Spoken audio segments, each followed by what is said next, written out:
योजनाएं आएंगी, है ना, एम्स मिलेगा, बड़ी यूनिवर्सिटियां मिलेंगी, है ना, किसानों के लिए लाभ होगा, युवाओं के लिए रोजगार क्रिएट होंगे। तो इन सब चीजों के लिए चूंकि छोटे छोटे राज्यों की परिकल्पना होनी चाहिए कि जिसमें 30 जिले, 25 जिले, 30 जिले कम से कम हो, है ना, जिससे मुख्यमंत्री जी, वहाँ की कैबिनेट, वहाँ के मंत्री विधायक ध्यान भी दे पाएंगे। है ना भाई, देश तो एक ही है अपना भारत देश, लेकिन देश में चूंकि राज्य इतने बड़े बड़े राज्य हैं कि पता चला कि 60-60, 70-70 जिला है ना। उत्तर प्रदेश कितना बड़ा जिला है ना। मध्य प्रदेश में भी 230 विधानसभा हैं।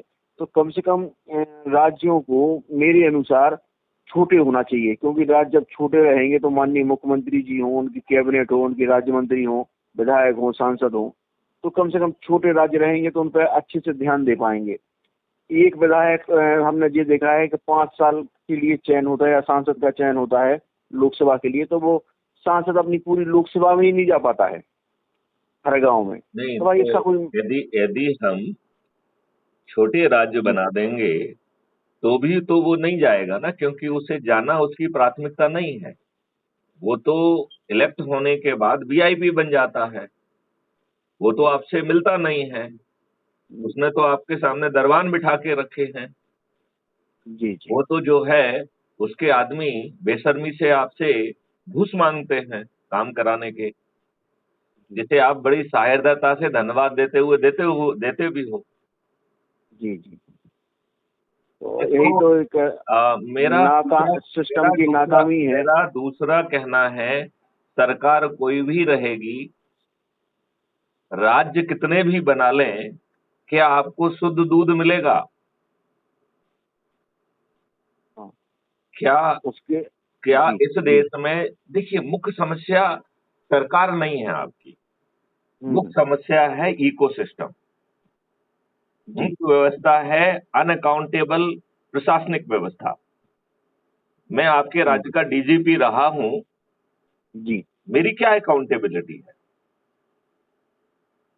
आपके 90% केसेस में केस रजिस्टर नहीं हो रहे हैं। What is the accountability of the senior officer? What is the accountability of SP?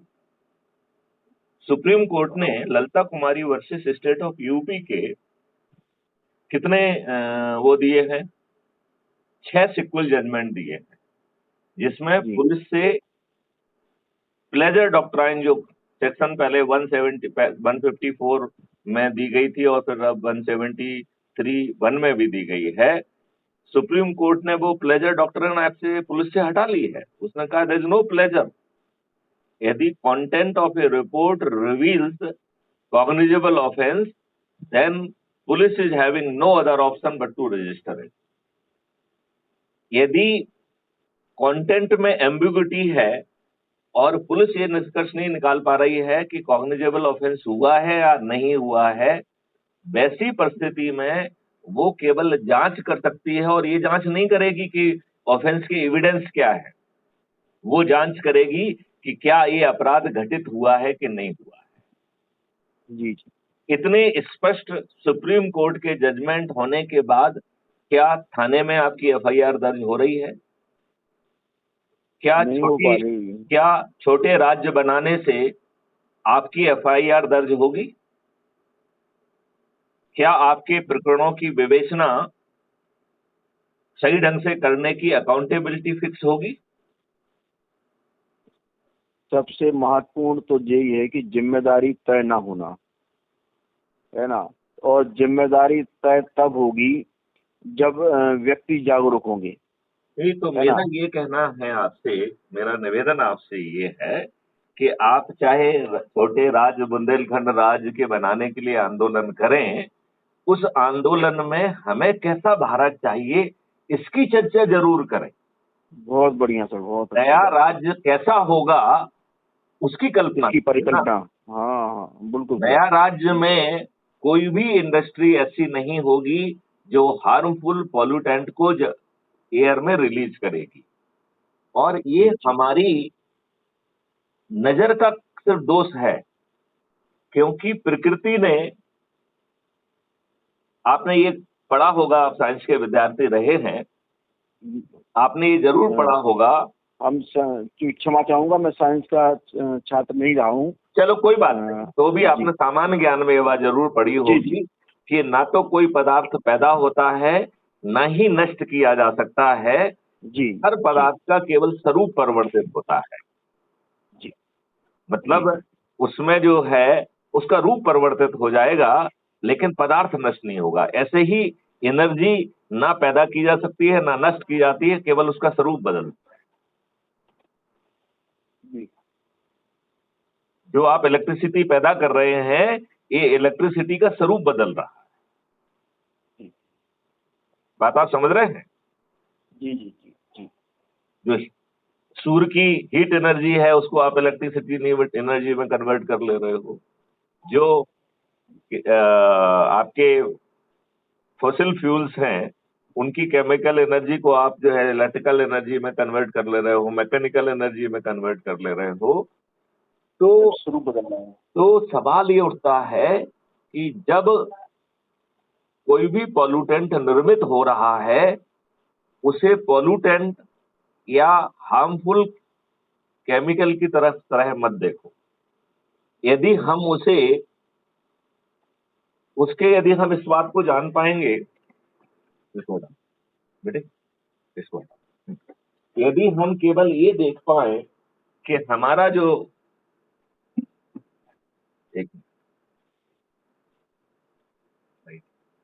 वैसे ये भी थोड़ी सी मीठी है लेकिन ठीक है। तो यदि हम ये देखें कि इस पॉल्यूटेंट में सल्फर है, इसमें ये कंटेंट है, इसमें नाइट्रोजन है, इसमें फलानी चीज है, और यदि हम उस चीज को रिट्रीव करके किसी दूसरी चीज का इनपुट बना दें तो एयर का पॉल्यूशन गायब हो जाएगा कि नहीं हो जाएगा? जी जी जी। नंबर 1। दूसरा पॉल्यूशन आपका केमिकल वेस्ट के कारण हो रहा है, क्योंकि हम उसको जला रहे हैं। क्या हम उस सो कॉल जो है एग्रीकल्चरल वेस्ट को हम एक अमृत मिट्टी में कन्वर्ट, और वो भी बहुत कम समय में, 1 महीने में वो अमृत मिट्टी में कन्वर्ट हो जाएगी, एंड वो भी बिना खर्च के हो जाएगी, तो क्या हमें जो हानिकारक केमिकल से पैदा किए जा रहे वाले अन्न खाने के लिए हम विवश हैं, जिसने हमारी मिट्टी को पूरी तरह से मृत कर दिया है, उसके जो जीवित बैक्टीरिया हैं वो सब समाप्त हो गए हैं, माइक्रोब समाप्त हो गए हैं, अर्थवर्म समाप्त हो गए हैं, और अन्न जो है अब कैंसर और ऑटो इम्यून डिसीज का वाहक बन गया है। हमारा सेल विद्रोह कर रहा है, वो इतने सारे हार्मफुल केमिकल को नहीं झेल पा रहा है। जी सर। तो हमें ऐसा अन्न क्यों पैदा करना चाहिए? आपको मालूम है, इसी 15 अगस्त को माननीय नरेंद्र मोदी जी प्रधानमंत्री जी ने अपने भाषण में कहा है कि उन्हें खाद की एक केमिकल खाद की बोरी 3000 रुपए की पड़ती है, जो वो किसानों को 300 रुपए में दे रहे हैं। मतलब हर बोरी पे 2700 रुपए भारत सरकार वहन कर रही है। मैं आपसे पूछना चाहता हूं कि इस जहर को पैदा करने के लिए, ऐसे अन्न को पैदा करने के लिए ये पैसा क्यों जा रहा है? ये पैसा गौशालाओं को बनाने में क्यों नहीं जा रहा है? और हम जिन गौशालाओं की बात कर रहे हैं उसमें तो सरकारी पैसे की जरूरत ही नहीं है, क्योंकि जो जितना कंट्रीब्यूट करेगा उसके लिए उतना इकोनॉमिक कंट्रीब्यूशन यूनिट अलॉट होगा, और वो यूनिट जो है आपको उस प्रोजेक्ट से जो बेनिफिट मिलने वाले हैं वो शेयर के रूप में आप मिलेगा, वो ट्रेडेबल भी होगा। क्या ये बात बहुत ही शर्मनाक नहीं है कि हम जो है जितना दूध पैदा कर रहे हैं उससे 4 गुना ज्यादा दूध जो है हम कंज्यूम कर रहे हैं, जो कि हानिकारक केमिकल से बनाया हुआ है, जो कि कैंसर कारक है, ऑटो इम्यून डिसीज कारक है। हमारे लोग हार्मफुल जो है अडल्ट्रेटेड और फालतू की चीज हमको एज ए ईटेबल दे पा रहे हैं। पाम ऑयल को यूज हो रहा है जो कि कार्सिनोजेनिक है। हम नकली घी बना रहे हैं। आपको याद होगा देवास में एक फैक्ट्री हमने पकड़ी थी जिसमें शुद्ध घी की फैक्ट्री थी, जिसमें शुद्ध घी का एक कण भी नहीं मिला था। मतलब उसमें 100% नकली शुद्ध घी बनाया जा रहा था, केमिकल युक्त हो रहा है।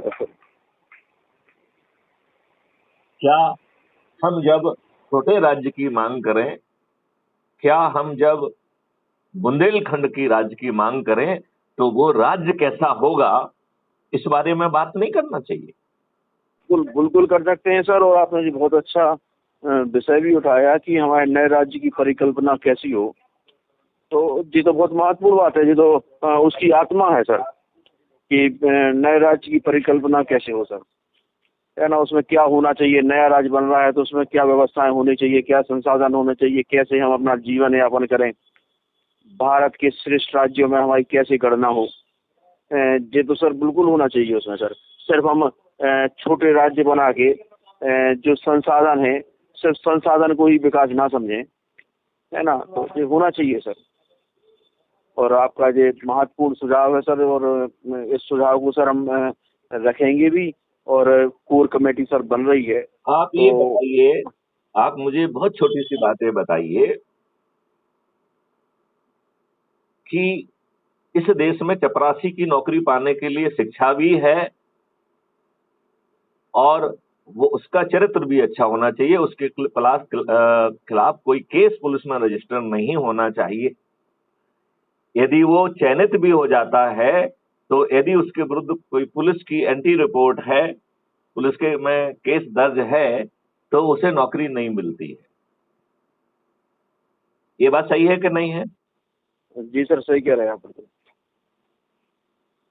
ये चपरासी करता क्या है? ये चपरासी अपने साहब के दरवाजे पे खड़ा होता है, साहब पानी मांगते हैं तो पानी दे देता है, कोई मिलने आया है चाय मांगते हैं तो चाय दे देते हैं, कोई फाइल पहुंचा देते हैं, बाहर के मिलने वालों को वो रेगुलेट करता है। क्या चपरासी कोई महत्वपूर्ण निर्णय लेता है? नहीं। तो ये कानून बनाने वाले अपराधी क्यों हैं? हमारे 543 सांसद जो पार्लियामेंट में बैठते हैं, उनके अपने एफिडेविट के हिसाब से 251 मेंबर ऑफ पार्लियामेंट आपराधिक रिकॉर्ड के हैं। ये आपराधिक रिकॉर्ड के व्यक्ति हमारे पार्लियामेंट में क्यों हैं? क्या उन्हें भी उसी पुलिस वेरिफिकेशन की जो एक कम से कम चपरासी जैसे छोटे पद के लिए जरूरत है, उतना पुलिस वेरिफिकेशन क्या हर जनप्रतिनिधि का होना चाहिए कि नहीं होना चाहिए? बिल्कुल। अभी सर एक सर्वे रिपोर्ट जो आई 90% से ज्यादा जो सांसद हैं उनके ऊपर क्रिमिनल केस रजिस्टर्ड हैं और आय से अधिक संपत्तियां उनके पास हैं। ये तो स्थिति है अपने देश की। मतलब चपरासी का तो वेरिफिकेशन हो रहा है ना, है ना। लेकिन एक जो चुनाव लड़ रहा है विधायक सांसद का, उसका कोई वेरिफिकेशन नहीं हो रहा है। ये है सर स्थिति। और जो आपने अभी थोड़ी देर पहले बात कही थी कि जिम्मेदारी तय करना, है ना। तो जिम्मेदारी किसी की तय नहीं है, चाहे देश का मुख्यमंत्री हो, चाहे राज्यपाल हो, चाहे कलेक्टर हो, चाहे एसपी हो। जिम्मेदारी किसी की तय नहीं है कि भाई अगर कोई भ्रष्टाचार हो रहा है, अगर कोई घटना घट रही है ना, तो जिम्मेदारी लेने के लिए कोई नहीं है। सिर्फ कार्रवाई की बात करेंगे। वो घटनाओं की जिम्मेवारी ना ले, अपने निर्णयों की जिम्मेवारी तो ले। यदि वो गलत निर्णय लेता है तो गलत निर्णय के लिए उसको पेनल्टी लगेगी। जी जी। Accountability should come from the decision. जी जी जी। इतनी जिम्मेदारी तो लेनी चाहिए कम से कम नैतिकता के आधार पर। नहीं, कोई जिम्मेवारी नहीं लेगा। Accountability has to be the part of the processes. Accountability has to be created. आज आपको क्या लगता है, ये सरकारें जो आपने चुनी हैं, आपके संविधान ने इन्हें सोवरेन बनाया है क्या? कोई भी सरकार सोवरेन नहीं है। संविधान ने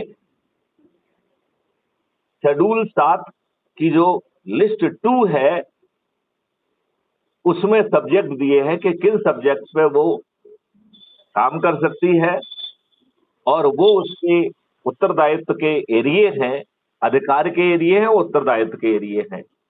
और यदि जी जी उनका निर्वहन वो ठीक ढंग से नहीं करती है तो इसे संविधान की मशीनरी की फेलवर माना जाएगा और ऐसी सरकार को डिसमिस किया जाना चाहिए। ऐसा प्रावधान संविधान के आर्टिकल 356 में दिया गया है। ये प्रावधान जमीन पर उतारने के लिए व्यवस्था की गई है कि हर गवर्नर हर महीने एक रिपोर्ट भेजता है प्रेसिडेंट ऑफ इंडिया को कि उसकी सरकार संवैधानिक व्यवस्था के अनुरूप चल रही है। और मेरा ऐसा मानना है कि भारत के 100% गवर्नर झूठी रिपोर्ट भेज रहे हैं, क्योंकि भारत की एक भी सरकार, एक भी, नॉट इवन वन, संवैधानिक व्यवस्था के अनुसार नहीं चल रही है। उसके थानों में 90% केस रजिस्टर्ड नहीं हो रहे हैं। उसकी पुलिस व्यवस्था, जब आप रिपोर्ट करने जाते हैं तो कई बार अपराधी को फोन करके बताती है कि महेंद्र द्विवेदी रिपोर्ट करने आए हैं, और वो बलशाली व्यक्ति पहुंचता है और या अपने किसी आदमी को भेजता है और महेंद्र द्विवेदी के विरुद्ध झूठी रिपोर्ट लिखता है। महेंद्र द्विवेदी की रिपोर्ट पे कोई कार्रवाई नहीं होती है, लेकिन उस दुष्ट व्यक्ति के प्रभाव में महेंद्र द्विवेदी को उठा के जेल में भर दिया जाता है। क्या जमीन की हकीकत यही नहीं है? है। अभी एक मामले में अभी पता चला कि जो दोषी व्यक्ति है, लड़ाई हुई एक मामले में भी, तो एक थाना प्रभारी अगले व्यक्ति से जो पिटा है उससे बोल रहा है कि भाई आप केस उस पर कर रहे हैं तो आप पे भी कार्रवाई हो सकती है ना। तो ये क्या मतलब है, कुछ समझ में ही नहीं आ रहा है जो आप बोल रहे हैं। मैं आपसे दूसरी बात पूछता हूँ कि आपने मुझे मारा और मैंने आपको मारा, क्या इसमें काउंटर केस होगा? नहीं होगा, क्योंकि हमारे कानून में ये प्रावधान है कि यदि आप मुझे मारने आए हैं तो मैं अपनी आत्मरक्षा कर सकता हूं। तो यदि महेंद्र द्विवेदी आके मुझे मारने आए हैं और हमने अपनी आत्मरक्षा में महेंद्र द्विवेदी को मारा, तो इसमें अपराधी कौन होगा? केवल एक ही व्यक्ति होगा। बिल्कुल होगा, बिल्कुल होगा, केवल महेंद्र द्विवेदी ही होगा, क्योंकि वो मुझे मारने आया है। मुझे आत्मरक्षा का अधिकार मिलेगा। तो ये पुलिस काउंटर केस क्या कानूनी व्यवस्था के विरुद्ध नहीं कर रही है क्या? बिल्कुल चल रहा है, दोनों पे केस लगा देते हैं। आप मुझे बताइए, वो जज क्यों नहीं पूछता है कि भाई साहब इसमें अपराधी कौन है और राइट टू प्राइवेट डिफेंस किसको मिलना चाहिए? आप दो केस पेश नहीं कर सकते हो, एक ही केस पेश होगा। आप ये बताइए, कानून ने हमें अपनी आत्मरक्षा के लिए, अपनी और दूसरे की आत्मरक्षा के लिए, अपनी संपत्ति और दूसरे की संपत्ति की रक्षा के लिए हमें ये अधिकार दिया है कि हम उचित परिस्थितियों में आपकी मौत कार्यरत कर सकते हैं, और मैंने कोई अपराध नहीं किया है। ऐसा प्रावधान कानून में है, आज के कानून में। तो मैं आपसे पूछता हूं, आपकी जो है विरुद्ध काउंटर केसेस कैसे रजिस्टर हो रहे हैं? मजिस्ट्रेट दोनों केसेस का संज्ञान किस आधार पर ले रहा है? क्या ये मूल तो नहीं पूछा जाना चाहिए कि who is the victim and who is the offender? चाहे दोनों को मार क्यों ना पड़ी हो, लेकिन इसमें विक्टिम कौन है और राइट टू प्राइवेट डिफेंस का यूज किसने किया है? ये वकील क्यों सिद्ध करे? ये पुलिस क्यों सिद्ध ना करे? ये मजिस्ट्रेट क्यों सिद्ध ना करे? तो महेंद्र जी, ये छोटे राज्यों से आपको कुछ नहीं मिलने वाला है। आपका शोषण करने वाले लोगों की फौज बढ़ जाएगी। जैसे थाने से आपको न्याय नहीं मिलना है, मोर थाना is not adding to your security, it is adding to your exploitation. मैं इसमें एक कहानी सुनाना चाहूंगा, आप सुनेंगे? हाँ बिल्कुल। तो एक बहुत अच्छा राजा था और उसे इस बात की चिंता थी कि मैं तो अच्छा हूं, यदि मेरी जगह कोई दुष्ट राजा मेरे बाद आ जाता है तो ये प्रजा तो बहुत भोली है, तो इसका क्या होगा? तो उसके मन में विचार आया कि हम अपनी प्रजा को जागृत करेंगे। अब उसने सोचा कि प्रजा को कैसे जागृत किया जाए, तो उसने कहा कि कोई उलट पुलट जो है ना निर्णय लिया जाए, जो प्रजा जो है को ठीक नहीं लगेगा, प्रजा विद्रोह करेगी, ऐसे हम धीरे धीरे अपनी प्रजा को जागृत कर देंगे। ठीक है। तो उसके राजमहल के सामने जो सड़क जाती थी उस पर एक पुलिया थी। उसने एक फालतू का निर्णय दिया कि इस पुलिया से जो गुजरेगा उसको 5 जूते लगाए जाएंगे। एक महीने बाद विद्रोह हो गया। राजा बड़ा खुश हुआ। राजा ने कहा कि अरे भाई, हमने तो अपनी प्रजा को जगा लिया। तो उसने कहा कि सब लोगों को आम सभा में लेके आइए, हम वहां आम जनता को सुनेंगे और फिर जो है ना उसका निदान भी करेंगे, और मकसद तो ये है कि प्रजा जाग जाए। ठीक है ना। तो आम सभा में सभी लोग पहुंचे। तो जो लोगों का प्रतिनिधि था वो खड़ा हुआ। उसने कहा, हुजूर, आपने हमें 5 जूते लगाने के जो आदेश दिया है उसमें तो हमें कोई दिक्कत है नहीं। हमें दिक्कत इस बात में है कि आपने जूते लगाने वालों की संख्या मात्र 2 रखी है, तो हमें जूते खाने में घंटों इंतजार करना पड़ता है। तो हुजूर से मेरा निवेदन है कि जूते लगाने वालों की संख्या बढ़ाई जाए। क्या बात है। जिससे हम जल्दी जूते खा के निकल सकें। क्या हमारी स्थिति, जब हम थाने की मांग करते हैं, जब हम छोटे जिले की मांग करते हैं, तो क्या हम अपने ऊपर अत्याचार करने वाले, हमारा शोषण करने वालों की हम संख्या बढ़ाने की मांग नहीं कर रहे हैं क्या? क्या हम जूते लगाने वालों की संख्या की बढ़ाने की बात नहीं कर रहे हैं क्या? बिल्कुल से अगर ऐसा ही सिस्टम रहा तो फिर ये कथा बिल्कुल ठीक है। अगर ऐसा ही सिस्टम चला जो वर्तमान में चल रहा है तो हम संख्या बढ़ा रहे हैं। है कि हमें सुधार की बात करना चाहिए। बिल्कुल सुधार की तो बिल्कुल आप ये बताइए, किसी भी राजनीतिक पार्टी को अपराधी को टिकट देने का हक क्यों होना चाहिए? बिल्कुल नहीं होना चाहिए। क्या हम कानून में प्रावधान नहीं कर सकते हैं? क्या 150 करोड़ व्यक्तियों में जिनके विरुद्ध केस रजिस्टर नहीं है, ऐसे इनोसेंट लोगों को ही केवल टिकट मिलेगा, ये प्रावधान करने में कोई बहुत दिक्कत है क्या? नहीं है। क्या हम एक ऐसा क्राइटेरिया नहीं निकाल सकते हैं कि ये शिक्षा होना चाहिए और ये कंट्रीब्यूशन होना चाहिए? आपकी शिक्षा आपकी व्यक्तिगत चीज है, आपने नकल करके कोई शिक्षा पाली है, उससे आप कोई भला नहीं होने वाला है। आपने ऐसी क्या समाज सेवा की है जिसके आधार पर मेरिट बने और फिर आपको चुनाव लड़ने का मौका मिले? कुछ तो क्राइटेरिया हो।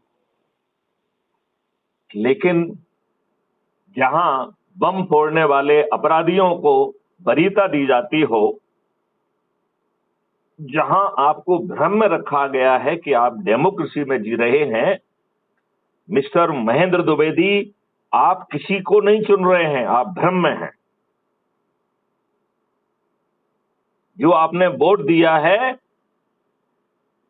उसके द्वारा आपने किसी को नहीं चुना है। तो आप कहेंगे साहब कैसी बातें करते हैं, हमने वोट दिया तो चुना ही है ना। नहीं भाई साहब, आपके ऊपर जो लोग थोपे गए हैं उनमें से आपको एक ने चुना है। आपके पास जो वो है बेड और वर्स्ट में वो है। अब बताइए, हम ये प्रावधान क्यों नहीं कर सकते हैं कि यदि नोटा जीतेगा तो बाकी सभी लोग जो है हारेंगे, उन्हें 5 या 10 साल तक चुनाव लड़ने से वंचित किया जाएगा और फिर जो है नए कैंडिडेट चुने जाएंगे। और ये चुनाव हम बिना खर्च के ऐप के माध्यम से कर सकते हैं, जिसमें ना प्रशासनिक व्यवस्था लगेगी, ना पुलिस व्यवस्था लगेगी। 100% जो है ना पेपर ट्रेल होगी। आज की ईवीएम मशीन जैसी कोई गड़बड़ी की जाना भी संभव नहीं होगा। सर, आप जो कह रहे हैं कि पेपरलेस और ऑनलाइन वाला चुनाव रहेगा, अभी लोग इसी पे तो आरोप लगा रहे हैं कि वो आरोप ये लगा रहे हैं। अभी हमने एक टेक्निकल व्यक्ति को ऐसा ऐप बनाने की ब्रीफिंग दी है। आप क्राइम फ्री भारत पे जाके उसे सुनिए। वो जो टेक्निकल कंपनी है, वैसे हम तो वो मॉडल खुद ही बना रहे हैं, हम उसमें बहुत एडवांस में आगे निकल चुके हैं, उसमें आपको अपना वोटर कार्ड लेके नहीं जाना पड़ेगा। वो आपके वोटर कार्ड को वेरीफाई करेगा, वो ऐप, वो आपके आधार कार्ड को वेरीफाई करेगा, वो आपके फेस को वेरीफाई करेगा, वो आपके फिंगरप्रिंट को वेरीफाई करेगा, और फिर आपके खाते से 1 रुपए डिडक्ट होने पर वो ऐप सर्टिफिकेट देगा कि you are mister Mahendra Dwivedi. तो आप नहीं कहेंगे कि मैं महेंद्र द्विवेदी हूं, वो ऐप कहेगा कि मैं सत्यापित करता हूं कि आप महेंद्र द्विवेदी हैं। अब बताइए कोई नंबर 1। फिर वो कहेगा, देखो फिर वो क्या कहेगा, वो कहेगा कि भाई साहब आपको कहीं भय में तो नहीं रखा गया है। तो वो जितने भी टावर्स हैं उन टावर्स का जो है उस समय पे वो लेगा डाटा, और उससे ये मालूम करेगा कि उस क्षेत्र में कोई अपराधी तो नहीं है, कहीं ऐसा तो नहीं है आपके बच्चों को जो है ना कहीं पे एक कमरे में बंद करके गन पॉइंट पे कहा जा रहा है कि आप जो है वो कर लीजिए, वो करिए। तो एक वो ये होगा, और फिर आपका इमोशनल और वो टेस्ट होगा जिसमें ये वो सर्टिफिकेट देगा कि you are emotionally stable to vote. फिर वो तीसरा आएगा जिसमें जो इंफॉर्मेशन मॉड्यूल है, जितने लोग भी चुनाव लड़ रहे होंगे उनके जो है शिक्षा, उनके आपराधिक रिकॉर्ड, उनके एसेट, और उनको जो है ना वो वीडियो रिकॉर्ड होगा कि वो क्या करेंगे।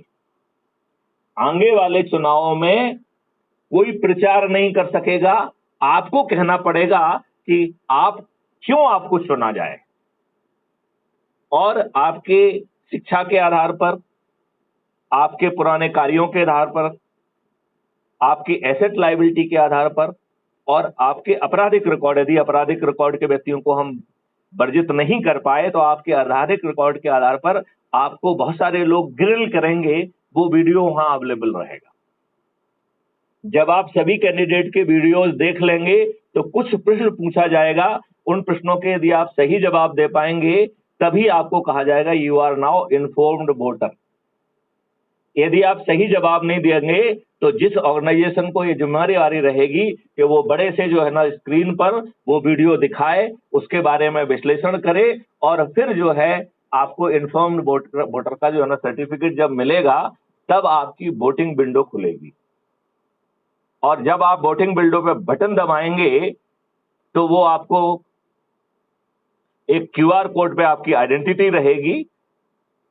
वो क्यूआर कोड कोई भी इक्विपमेंट नहीं पढ़ पाएगा, वो केवल कोर्ट या चीफ इलेक्शन कमिश्नर के आदेश से विशेष परिस्थितियों में ही केवल उसकी आइडेंटिटी पढ़ी जाएगी।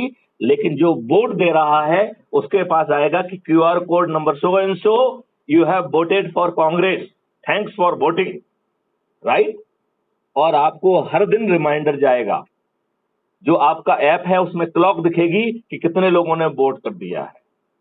यदि हमने आपको 45 दिन की वोटिंग विंडो दी है और आप 45वें दिन तक भी वोट नहीं करेंगे तो वो एक certificate, non voting certificate create करेगा।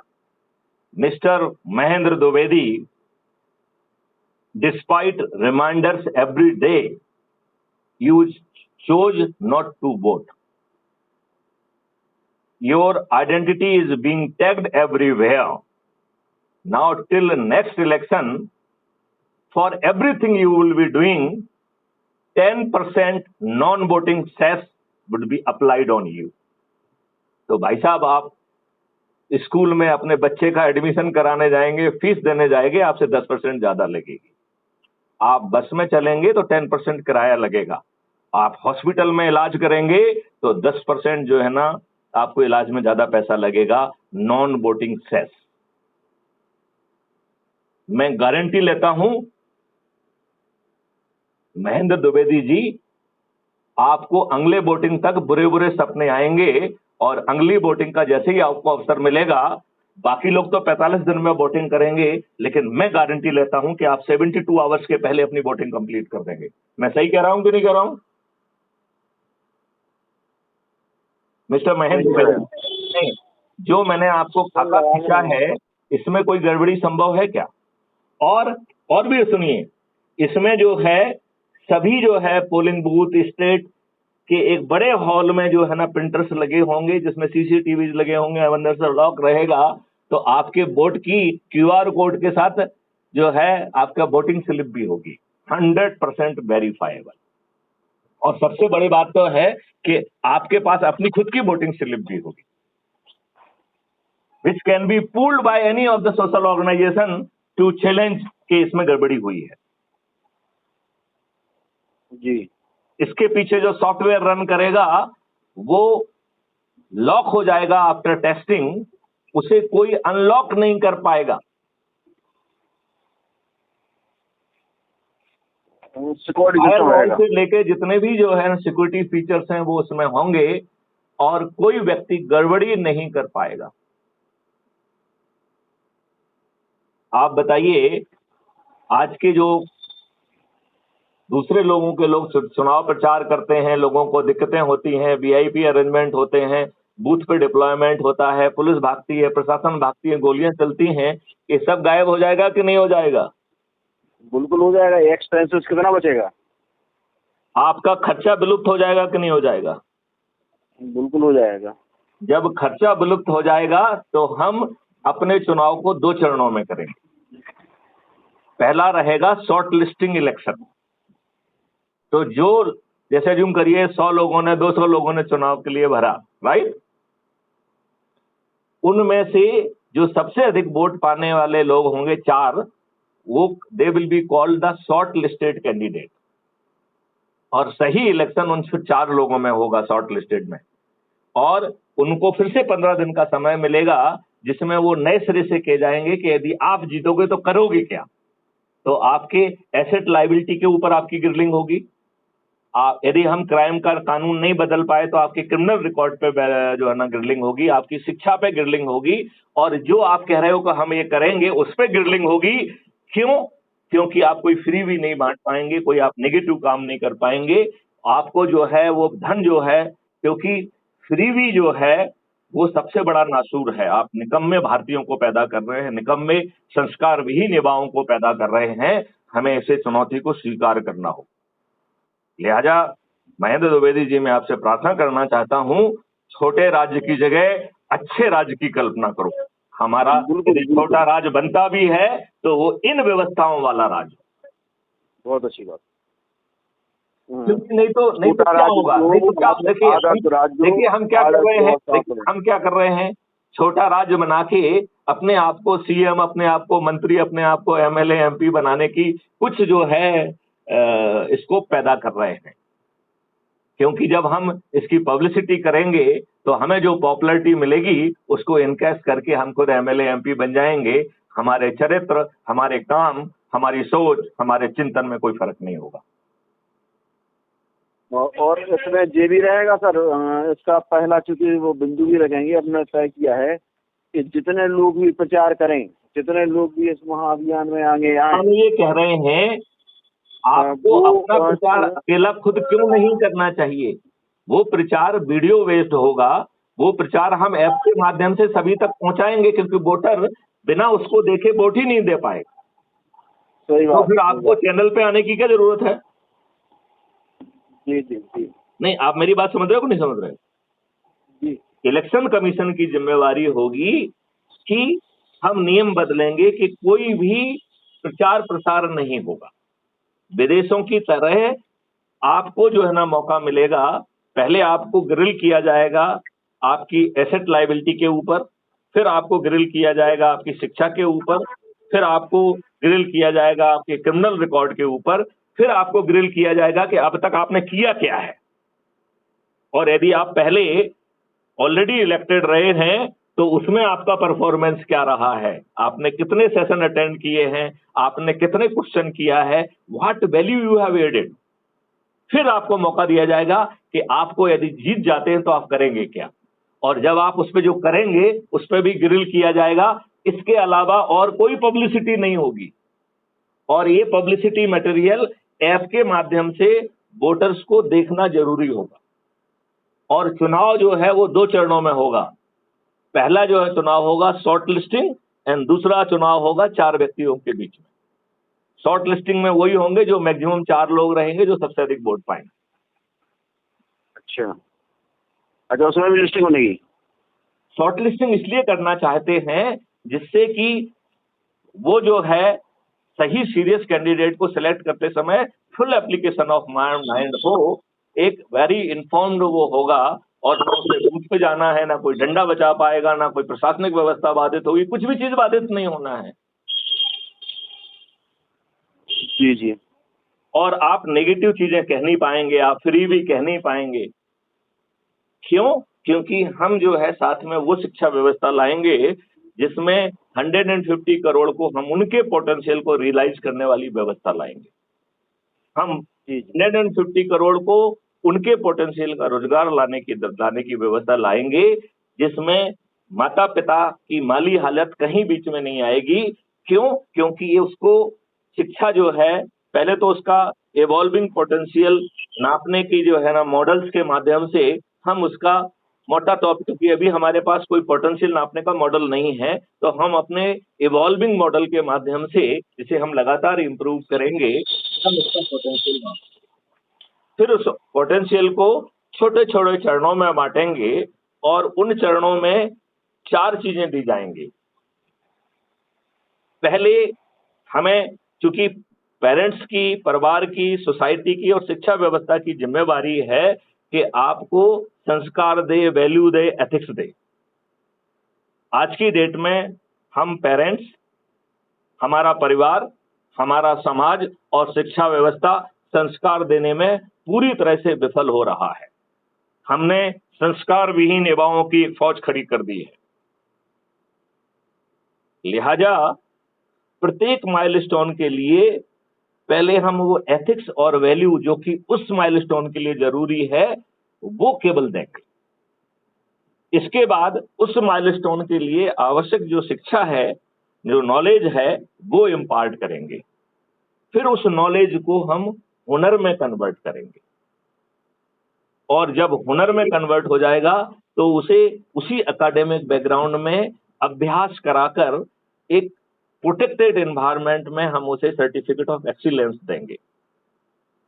उसके माइलस्टोन के अनुरूप ग्राउंड पर डिप्लॉयमेंट के लिए ऑलरेडी व्यवस्था होगी, तो उसे उसके कंसल्टेशन में वो कहां पर डिप्लॉय होना चाहता है वहां वो पहुंचेगा, और फिर सर्टिफिकेट ऑफ एक्सीलेंस के हिसाब से जो उसने गुण पाया है उसे वे ग्राउंड पर जो है इंप्लीमेंट करेगा, कंट्रीब्यूट करेगा।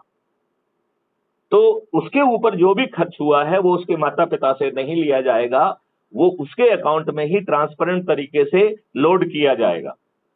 और जब वो ग्राउंड डिप्लॉयमेंट में कंट्रीब्यूट करेगा तो जो उससे रेवेन्यू स्ट्रीम आएगी उससे धीरे धीरे वो बढ़ेगा। तो आप बताइए, एक गरीब से गरीब व्यक्ति का पोटेंशियल रियलाइज होगा कि नहीं होगा? बिल्कुल होगा। वो सोच समझ के वोट देने का उसको अधिकार मिलेगा। नहीं, वोट और छोड़ दीजिए, हम अभी उसके पोटेंशियल की रियलाइज करने की बात कर रहे हैं। अभी तो नहीं, वो तो हो गई, वो तो 100% होगा। आप ये बताइए, फिर हमारा शिक्षा में कोई कंपटीशन रह जाएगा क्या? क्योंकि हमारा पोटेंशियल रियलाइज करने की हमारी यात्रा है, तो हमारा किसी दूसरे से कंपटीशन रहेगा क्या? बिल्कुल नहीं रहेगा। क्या कोई नीट, क्या और कोई एग्जामिनेशन की जरूरत होगी क्या? और हम तो कह रहे हैं कि इवन सिविल सर्विसेज की एग्जामिनेशन की जरूरत नहीं होगी।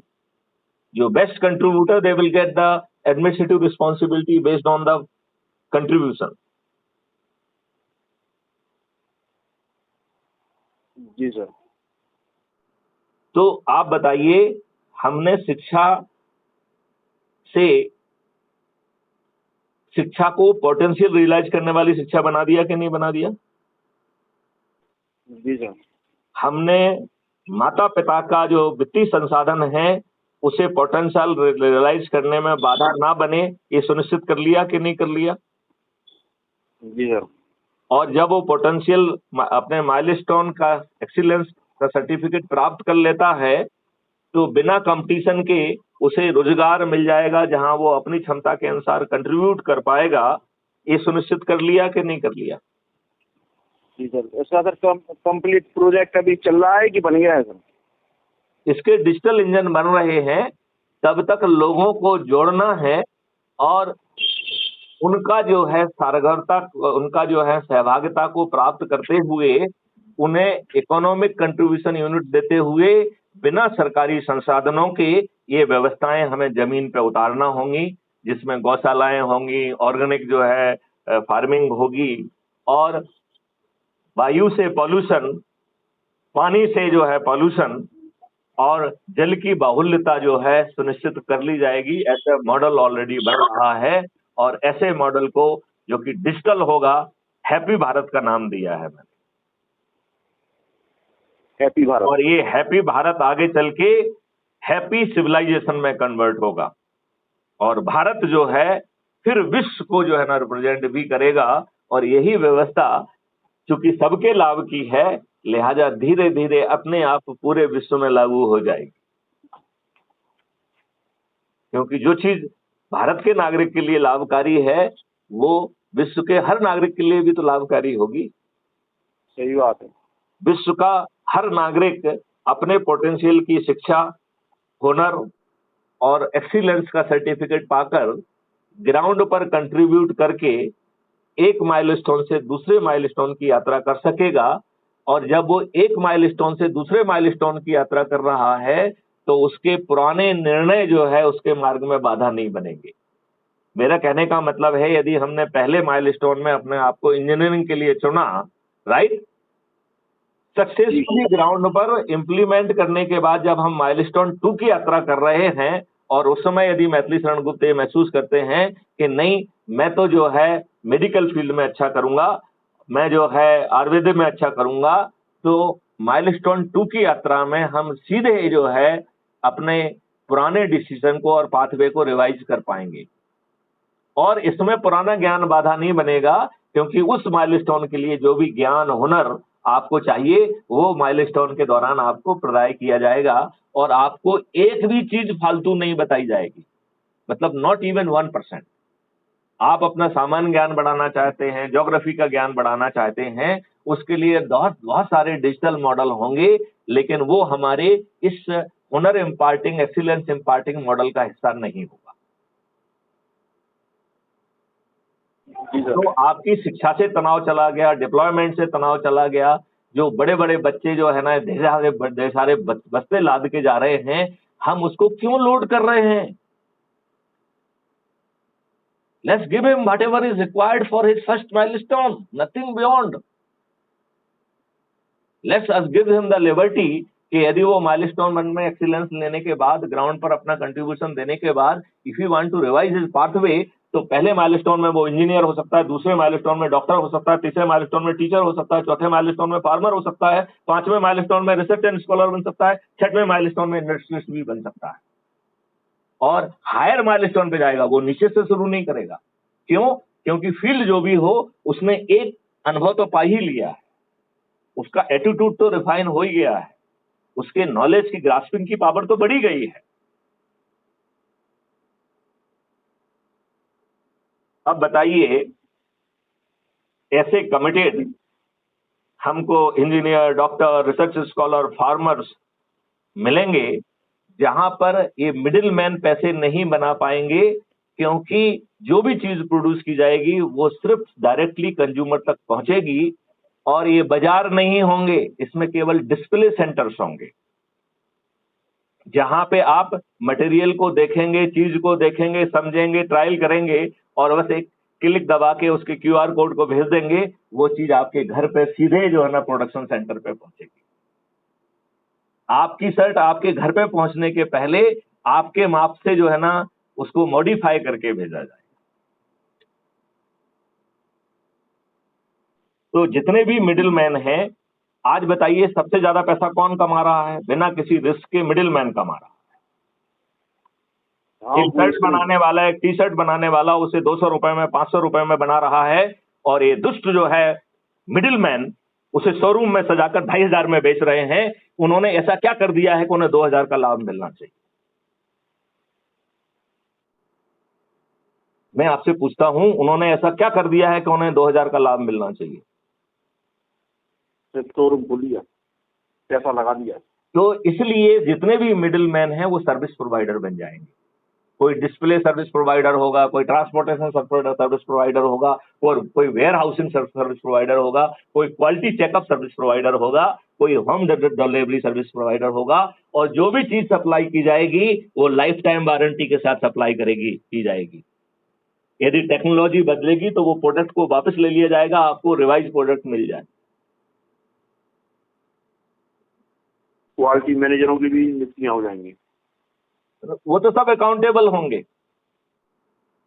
यदि आपने गलत क्वालिटी सर्टिफिकेशन दिया है और यूजर एंड पर वो क्वालिटी सर्टिफिकेशन सही नहीं पाया गया है, तो there will be 2 quality certification, one at the production end and second will be on the consumer and.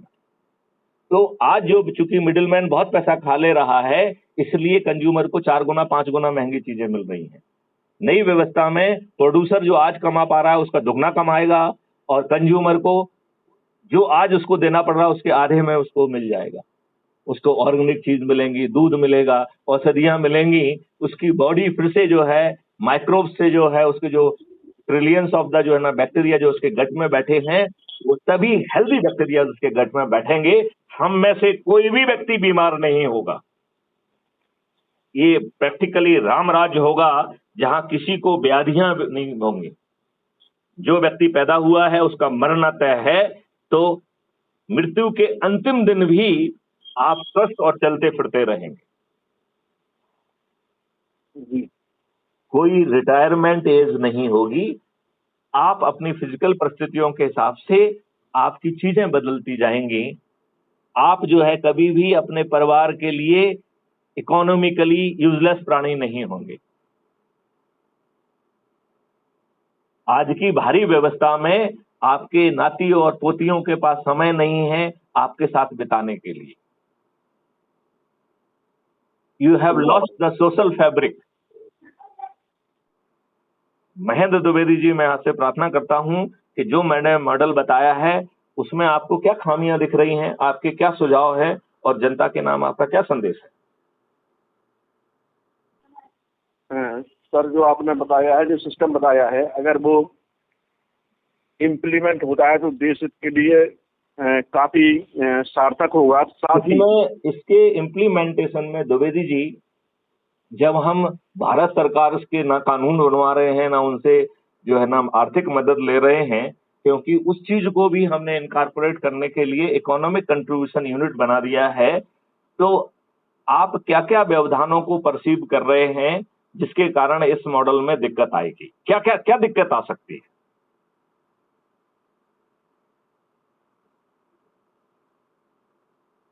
एक मिनट सर, फिर से सर रिपीट करेंगे सर, 1 सेकंड के लिए। हाँ, मैंने ये कहा कि इस पूरे मॉडल में हम भारत सरकार से कोई मदद नहीं ले रहे हैं। हमारा सिस्टम उन लोगों के पास रीच आउट कर रहा है जो आज काम कर रहे हैं। हम उनसे कह रहे हैं कि भैया देखो, आपको ये इतनी दिक्कतें आ रही हैं, मार्केटिंग करना पड़ रही है, आपको हम R&D देंगे, हम आपको रिसर्च देंगे, आप हमारे हिसाब से हमारी गायों के लिए फैब्रिकेशन यूनिट बनाइए, उनका स्पेशल फ्लोरिंग बनाइए, जहाँ पे कि गौमूत्र से लेके काउडंग से लेके हर चीज जो है अमृत पानी, अमृत मिट्टी और ढेर सारी चीजों में कन्वर्ट की जाएगी। हमारी गायों को नहलाने के लिए नोजल्स होंगे जो आप अपने बाथरूम में अभी लगाते हैं, इससे ज्यादा अच्छे, और पूरी बॉडी को जो है ना धोने के लिए ब्रशिंग होंगे और मसाजिंग की व्यवस्था होगी। उसे सजाया जाएगा, उसकी पूजा की जाएगी, उसको घूमने के लिए जो है ना कॉरिडोर होगी, उस पूरे कॉरिडोर में ध्वनि यंत्र लगे होंगे बहुत एडवांस क्वालिटी के सुरीली आवाज में, जिसमें वेद मंत्र और जो है बांसुरी का जो है वो होगा। हमारे इस व्यवस्था को बदलने में केवल गाय ही है जो हमारी मदद कर सकती है, जिसके जो आचार्य देवव्रत हैं गवर्नर गुजरात, उनके द्वारा कराई गई रिसर्च के आधार पर यह सिद्ध हुआ है कि 1 ग्राम गोबर में 3 करोड़ जो है उपयोगी बैक्टीरियाज होते हैं, और जो गाय दूध नहीं देती है उसके 1 ग्राम गोबर में 5 करोड़ बैक्टीरिया होते हैं। मैं महेंद्र द्विवेदी जी आपसे पूछता हूं, आपके लिए दूध देने वाली गाय उपयोगी है या दूध ना देने वाली गाय उपयोगी है? दोनों गाय उपयोगी हैं। मैं ये कह रहा हूँ 5 करोड़ वाली ज्यादा उपयोगी है, क्योंकि हमें उसके बहुत कम गोबर से हम अपनी मिट्टी को जो है ना जिंदा कर पाएंगे।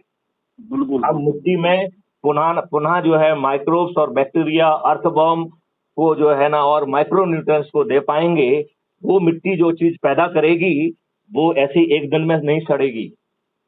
वो 15 दिन 20 दिन में भी उतनी ही फ्रेश रहेगी जितनी वो पैदा हुई है। बहुत बढ़िया। आज जो है चीज जो एक दिन में सड़ रही है वो आपके पेट के अंदर भी हानि पैदा कर रही है। आज आपने बहुत अच्छी दो बातें सर हमें अच्छी लगी।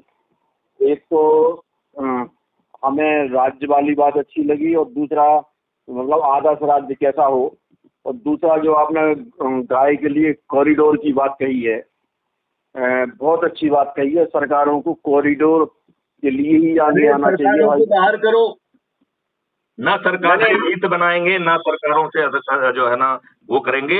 मैं अब इसको कैसे इम्प्लीमेंट करेंगे वो मॉडल आपको समझाता हूँ। बिल्कुल बिल्कुल सर, मैं आपकी बात से सर सहमत हूँ। तो नहीं, लेकिन मैं आपको ये बताना चाहता हूँ कि बिना सरकारी मदद के ये चीज जमीन में कैसे उतरेगी। तो इसके लिए डिजिटल इंजन ऑलरेडी काफी कुछ मैं बना चुका हूँ, मैं ही बना रहा हूँ। I am doing that coding. तो हमारा इंजन इंटेलिजेंस पैदा करेगा सोशल से कि कौन कौन लोग अब तक क्या क्या कर रहे हैं। हम उनके पास पहुंचेंगे, वो कहेंगे देखो भाई साहब आप ये कर रहे हो, आपने बहुत अच्छा किया है, आपको ये तकलीफें पैदा हो रही हैं, हम आपकी ये तकलीफें दूर कर रहे हैं। हम आपको R&D भी देंगे, आप हमारे हिसाब से प्रोडक्ट जो आप पब्लिक में बेच रहे हो वो बेचते रहिए, हम उस बिजनेस को अफेक्ट नहीं कर रहे हैं। आप हमारे लिए जस्ट ए मिनट, आप हमारे लिए गायों को रखने के लिए इंफ्रास्ट्रक्चर बनाइए, उसके लिए स्पेशल जो है ना फ्लोरिंग बनाइए, जो बनाने वाला है, और उसको हम डिजाइन देंगे, उसके साथ बाल के रिसर्च डेवलपमेंट करके उसे डेवलप करेंगे। उसमें जो है ना नोजल्स होंगी, स्प्रेयर होगा, ब्रश होगा, सब कुछ होगा, ध्वनि यंत्र भी होंगे। और बगल की जो है ना ऑर्गेनिक खेती से जो भूसा आएगा, जो औषधि की वो होंगी, फॉडर्स होगा, वो जगह जगह पे गाँव को मिलेगा। तो गायें जो है आज घूरे पे बैठी हैं वैसी नहीं होंगी। और ये जो लोग भी कंट्रीब्यूट कर रहे होंगे वो आज जो अर्न कर रहे हैं उससे एक्स्ट्रा कैपेसिटी डेवलप करके करेंगे। और जितना वो इंफ्रास्ट्रक्चर लगाएंगे, हमारा डिजिटल इंजन उन्हें उतना इकोनॉमिक कंट्रीब्यूशन यूनिट देगा। जैसे शेयर होता है ऐसे ही उनको मिलेगा। तो उनका जो है आज जो वो बिजनेस कर रहे हैं उसके अलावा प्रोडक्टिव एसेट में वो पार्टनर बन जाएंगे। वो प्रोडक्टिव एसेट जो भी कमाएगी उसके इकोनॉमिक कंट्रीब्यूशन यूनिट के हिसाब से उसको शेयर मिलेगा। तो किसानों को भी मिलेगा, बाकी सबको भी मिलेगा, जो गायों की ब्रीडिंग करेगा, जो उसके लिए फॉडर उगाएगा, वो सबको जो है ना उस यूनिट से जो चीज मिलेगी वो मिलेगा। जो हम हर किसान को उसके खेत पर जो है उन्हीं के ही इम्प्लीमेंट्स को और एक्स्ट्रा जो इम्प्लीमेंट्स होंगे उसके माध्यम से जो है ना गौशाला के बगल में ही जो है वर्कशॉप सेंटर्स होंगे, वो सेंटर होंगे, ट्रेनिंग सेंटर्स होंगे। तो हमारे लोग आपके खेत पर जहां पे आप हमसे समझौता कर लेंगे, आपको कुछ नहीं करना है, हम आपको एक डिसीजन सपोर्ट मॉडल देंगे जिसमें हमें कितना पैदा करना है वो मॉडल कैलकुलेट करेगा, और आपको केवल डिसीजन लेना है। जैसे ही आप डिसीजन लेंगे, आपके खेत की जो है ना जुताई करना, उसमें जो है ना मिनरल्स डालना, उसमें खाद डालना, उसमें जीवन अमृत डालना, मिट्टी डालना, वो सब उनका काम रहेगा। बेस्ट वैरायटी भी आपके खेत में पहुंचाना हमारी जिम्मेवारी होगी, और आपका जो प्रोड्यूस होगा उसको काटने की, पैकेजिंग करने की जिम्मेवारी भी हमारी होगी। और उसे हम माइलस्टोन के माध्यम से जो उसको नॉलेज दे रहे हैं, एक्सीलेंस दे रहे हैं, उन सब लोगों का इसमें उपयोग किया जाएगा। और फिर जो है ये बाकी जितने भी हैं ट्रांसपोर्टर्स हैं, जितने भी मिडिल मैन हैं, ये सब सर्विस प्रोवाइडर हो जाएंगे। और मालिक जो है उस अन्न का किसान ही बना रहेगा, कंज्यूमर पे लगभग आधी कीमत पे वो पहुंचेगा, और वो ऑर्गेनिक होगा, बीच में कोई मिडिल मैन नहीं होगा, और उसके घर पे डिलीवरी होगी। तो इसमें जो है आज जो आपाधापी मची है, भागदौड़ मची हुई है, जो जा रहे हैं मंडी, सब्जी मंडी में नहीं जा पा रहे हैं, वहां घिन आ रही है, उन सब व्याधियों से दूर होकर एक नई व्यवस्था होगी। और इसमें जो भी कंट्रीब्यूट करेगा उसे इकोनॉमिक कंट्रीब्यूशन यूनिट एक पारदर्शी तरीके से अलॉट होगा, और वो जो व्यवस्था पैदा होगी उस व्यवस्था से जो लाभ आएगा वो उस इकोनॉमिक कंट्रीब्यूशन यूनिट के आधार पर डिस्ट्रीब्यूट होगा। और ये जैसे आपके शेयर बिकते हैं, ऐसे ही आगे चल के economic contribution unit trading community बना दी जाएगी, जहां बिना किसी प्राइस एस्केलेशन पे वो बेची जा सकेगी। बट उसमें जो है आज की ट्रेडिंग नहीं होगी, कि आपने 100 रुपए में खरीदा और 500 रुपए में बेचा, ऐसा नहीं होगा। There will be no price rise. तो आपको अब लिक्विडिटी चाहिए तो आप अपना जो ईसीयू है उसे बेच पाएंगे।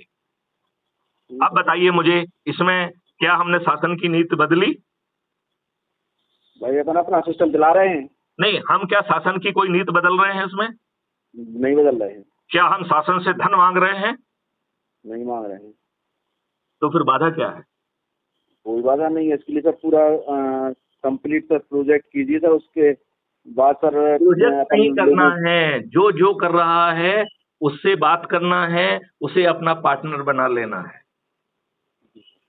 आज जो है वो कम्पीट कर रहा है, वो लड़ रहा है, वो बाजार में जो है ना महंगी जगह पे बैठा हुआ है, उसके जो है ना बीच में जो मिडिल मैन है वो बहुत धन कमा रहे हैं, उसका माल नहीं बिक पा रहा है, उससे हर कोई घूस मांग रहा है।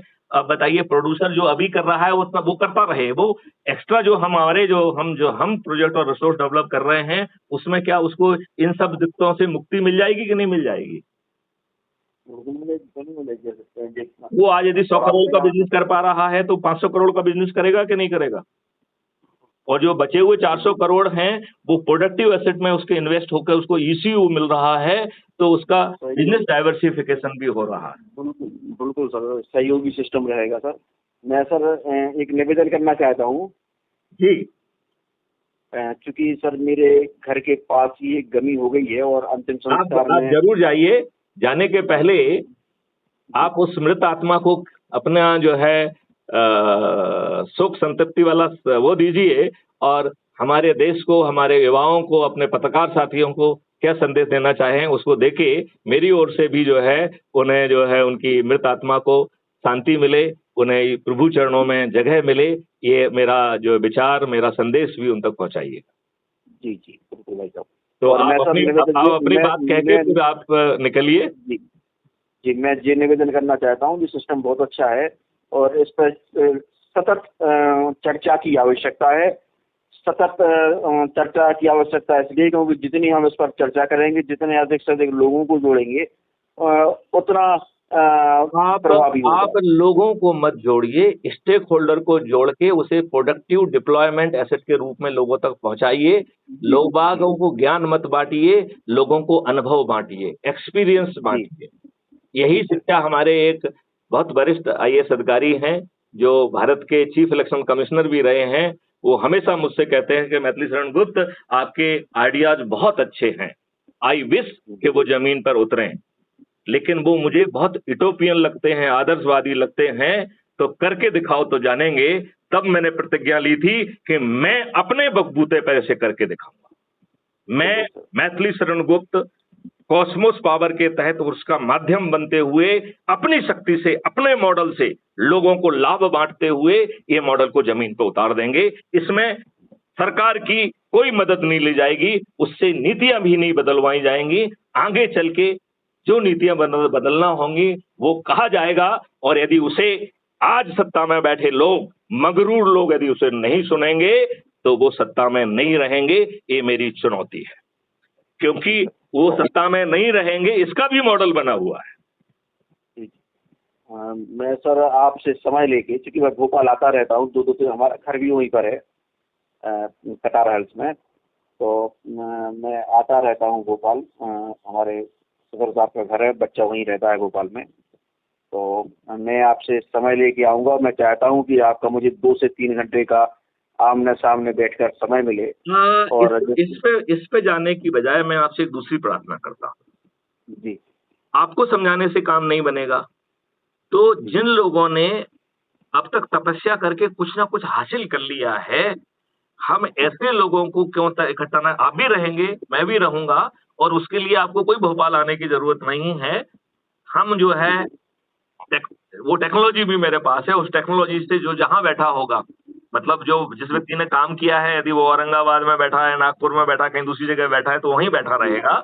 आप टीकमगढ़ में बैठे रहेंगे और मैं भोपाल में बैठा रहूंगा। ये टेक्नोलॉजी के माध्यम से हम रियल टाइम पे जुड़ेंगे, और हम ये जब आप तैयारी कर लो तो मुझे बताइए, मैं जो है आप लिंक भेज दूंगा, सब लोग लाइव जुड़ जाएंगे, और हम वहां चर्चा पहले ये काम करेंगे, सामने वाले को बात करने का मौका देंगे।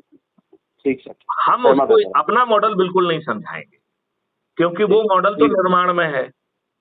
यदि हम मॉडल समझाएंगे तो आपको मॉडल की कमियों में आप जाओगे जो आपकी क्षमता के बाहर है, ठीक है ना। तो मॉडल को नहीं बताना है, हम आपको केवल ये बताएंगे कि आपकी जो तपस्या है उसे मैं कैसे फलीभूत करूंगा। ठीक है सर। क्योंकि हम सभी लोगों की तपस्याओं को, यदि जिन्होंने 5-10 साल सर आपको सर कितना लगभग, सर आपको लगभग कितने मतलब घंटे में, मतलब लगभग नहीं आप उसको छोड़ दीजिए, हम इसमें कोई समय सीमा नहीं रहेगी, वो अनलिमिटेड टाइम तक का भी चल सकता है। फिर उसको छोटे छोटे भागों में काट देंगे ना। जी। तो जो हम परोसेंगे वो छोटे छोटे भागों में परोसेंगे। जी। तो ठीक है सर। क्योंकि क्या होता है, लगभग इसका कारण क्या है कि एक्चुअली लोगों से कहना पड़ता है कि ये मीटिंग आधा घंटे की, 1 घंटे की, 1.5 घंटे की है, 2 घंटे की है। उससे पूछ लें कि आपके पास कितना समय है, उतने में समय नहीं सबके नहीं है, तो सबके पास अलग अलग समय रहते हैं।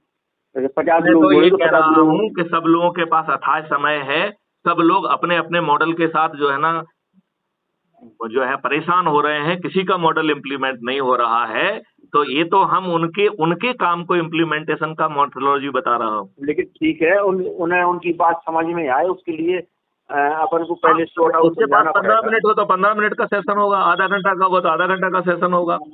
और यदि उसके पास जो है, यदि और कुछ नहीं होगा तो उसे अपनी बात कहने का समय दे देंगे, हम उससे सेकंड सेशन में पूछ लेंगे आगे की बातें। अभी तो अपन 1 घंटे का सेशन रखेंगे पहले, फिर 1.5 घंटे का, फिर 2 घंटे का, 3 नहीं, हमारा जो है सेशन जो है वो 40 मिनट से ज्यादा जनरली नहीं होना चाहिए।